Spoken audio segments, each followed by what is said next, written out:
Halo guys, selamat datang di Rekapin. Rekap kali ini adalah sebuah film berjudul The Renata Road. Silakan nikmati, awas spoiler dan jangan lupa untuk berikan dukungan kalian dengan subscribe channel ini. Terima kasih.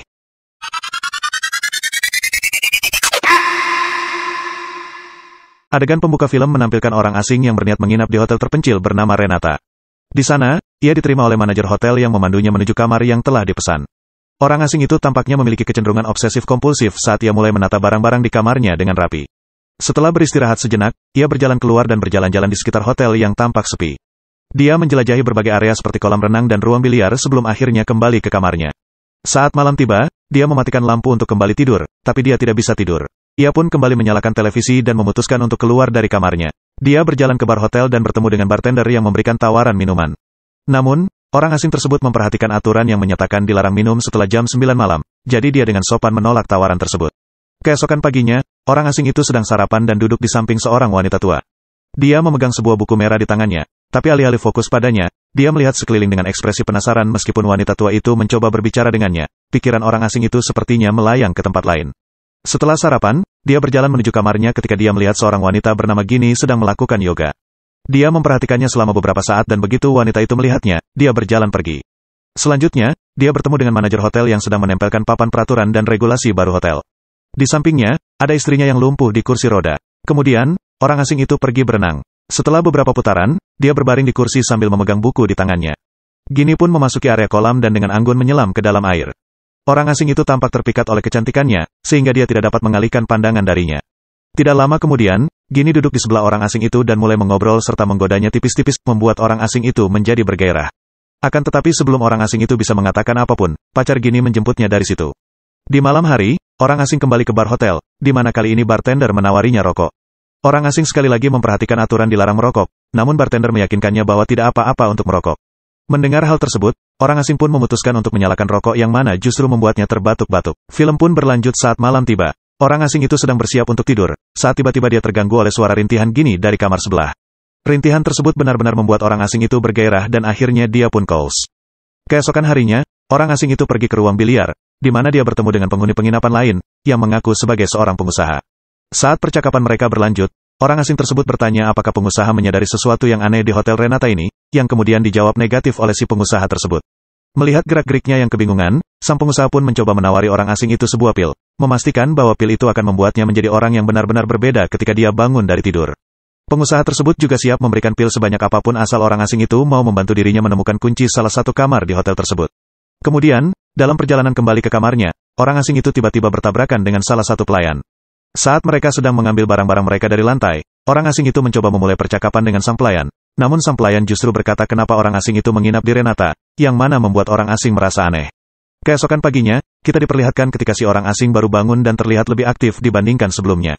Didorong oleh keinginan untuk mendapatkan lebih banyak pil dari sang pengusaha, si orang asing memutuskan untuk membantu pengusaha tersebut mencari kunci yang selama ini dicarinya. Tak lama kemudian, dia bertemu dengan istri manajer hotel yang lumpuh itu di lorong dan melihat lehernya tampak berkalung sebuah lionchen aneh. Percaya bahwa itu mungkin kunci yang si pengusaha cari-cari, orang asing itu pun nekat memasukkan tangannya ke dalam pakaian si wanita lumpuh itu dan ajaibnya menemukan sebuah kunci, sebelum akhirnya dia ambil. Setelah itu, orang asing tersebut menuju ke kamar si pengusaha untuk menyerahkan kunci dan mengambil pil yang dijanjikan.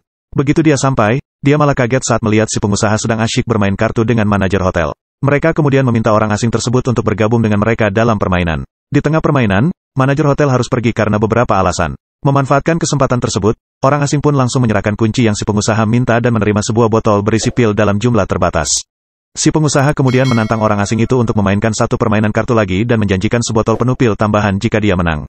Orang asing pun langsung setuju dan dia pun menang, sehingga mendapatkan kedua botol pil tersebut. Pada tengah malam, dia mendengar suara tangis si pelayan. Akibatnya, dia pun mendatanginya dan berniat menenangkannya, tapi hal ini justru membuat si pelayan malah melarikan diri. Beberapa saat kemudian, orang asing itu menemukan sebuah ruang kendali yang berisi serangkaian monitor CCTV. Hal ini secara mengejutkan mengungkapkan bahwa semua ruangan di hotel ini dipantau oleh kamera tersembunyi. Dengan informasi ini, orang asing pun bergegas ke kamarnya dan memeriksa setiap sudut ruangan untuk menemukan kamera rahasia tersebut. Saat itu, TV tiba-tiba menyala dan menayangkan cuplikan keterlibatan si pelayan dalam mengantarkan pil kepada si pengusaha, membantu wanita tua mandi, dan terlibat oleo-oleo dengan pacar Gini. Pada titik ini, orang asing merasakan ada yang tidak beres di hotel ini. Dia pun keluar dari kamarnya dan diam-diam menyelidiki kamar hotel yang tidak terpakai. Pada saat yang sama, bartender melihatnya dan memberinya kunci untuk mengakses salah satu ruangan. Saat masuk, Orang asing itu menemukan beberapa peralatan laboratorium, termasuk berbagai asam, jarum suntik, pembuluh darah yang menetes darinya dan juga beberapa buku catatan mengenai kehamilan dan perubahan genetik. Setelah melihat semua ini, kecurigaan orang asing itu semakin meningkat karena ia merasa bahwa para karyawan serta para tamu hotel bersama-sama melakukan eksperimen sesuatu yang ilegal dan tidak etis. Setelah itu, orang asing itu bergegas masuk ke kamar Ginny hanya untuk menemukan pacarnya memasukkan zat asing ke dalam tubuhnya. Orang asing itu mengonfrontasi pacarnya, tetapi segera setelah itu, manajer hotel masuk, menangkapnya, dan menguncinya di dalam kamar. Dalam adegan berikutnya, bartender mendatangi si pelayan dan memaksanya merayu orang asing tersebut. Pada awalnya, dia menolak, namun sang bartender mengancam akan membakar boneka kesayangannya, menyebabkan si pelayan mau tidak mau harus mau. Dia kemudian sampai di kamar orang asing itu dan mulai membuka pakaian di depannya. Namun, orang asing itu sepertinya mengetahui bahwa si pelayan sedang dipaksa. Oleh karena itu, dia memutuskan untuk mengajaknya meninggalkan hotel bersama-sama. Di sisi lain, bartender yang sedang mengamati tindakan mereka dari ruang kontrol, memperingatkan tamu lain dan memerintah mereka untuk menghentikan duo yang sedang melarikan diri tersebut. Begitu mereka mendengar pengumuman tersebut, para tamu segera mulai mengejar orang asing dan pelayan tersebut. Reaksi mereka menunjukkan seolah-olah mereka sedang dikendalikan oleh sesuatu. Manajer hotel di sisi lain, mencoba menghentikan si bartender agar tidak membahayakan seluruh sistem hotel. Namun bartender sudah mengambil alih sistem tersebut dan mengunci sang manajer di dalam ruang kontrol. Orang tua itu mencoba melepaskan diri, namun kepalanya secara tidak sengaja terbentur pintu besi dengan keras, yang mana membuat dirinya malah meninggoy. Sementara itu, si orang asing dan si pelayan hampir saja berhasil untuk kabur. Namun orang asing tiba-tiba merasakan sakit di hatinya, yang mana menyebabkan dia terjatuh ke tanah. Dia berusaha sekuat tenaga untuk bangkit dan melarikan diri, namun saat itu juga, bartender tiba di sana dan menjatuhkannya. Tamu-tamu lainnya kemudian menangkap si pelayan tersebut dan memperkaosnya bergiliran secara paksa. Dalam adegan terakhir, orang asing itu sadar kembali dan menyaksikan pemandangan suram tubuh tak bernyawa si pelayan di lantai, yang mama membuatnya menangis. Dia merangkak ke arahnya, menyeretnya menuju pintu keluar di mana wanita lumpuh juga tampak terbaring meninggoy. Dengan tangisan, orang asing itu berusaha memberikan penghormatan kepada si pelayan dengan menyanyikan lagu favoritnya. Dan di sini film pun berakhir. Terima kasih sudah menonton video ini. Silakan tinggalkan komentar dan subscribe untuk rekap film yang lebih banyak lagi. Sampai jumpa di video selanjutnya guys.